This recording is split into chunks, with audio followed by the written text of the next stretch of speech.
parang yung mga Europeyano, parang may sariling, parang may may dating no? May dating. Alam niyo, big factor po dun, may pride sila eh. Kasi alam ng buong mundo ang history nila. May pride. Kasi naitala po yung kasaysayan nila.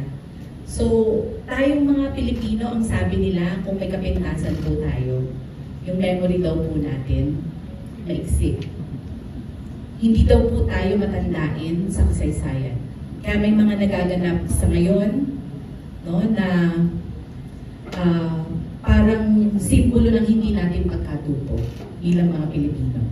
So tayo sa Taguig, ibahin naman natin, pamanahan naman natin yung susunod na henerasyon, no, para hindi nila malimot tayong lahat at yung kasaysayan natin, di ba? Kasi lahat tayo, imagine niyo, magiging parte kayo ng isang proyekto na kahit na 100 years from now, mababalik-balikan.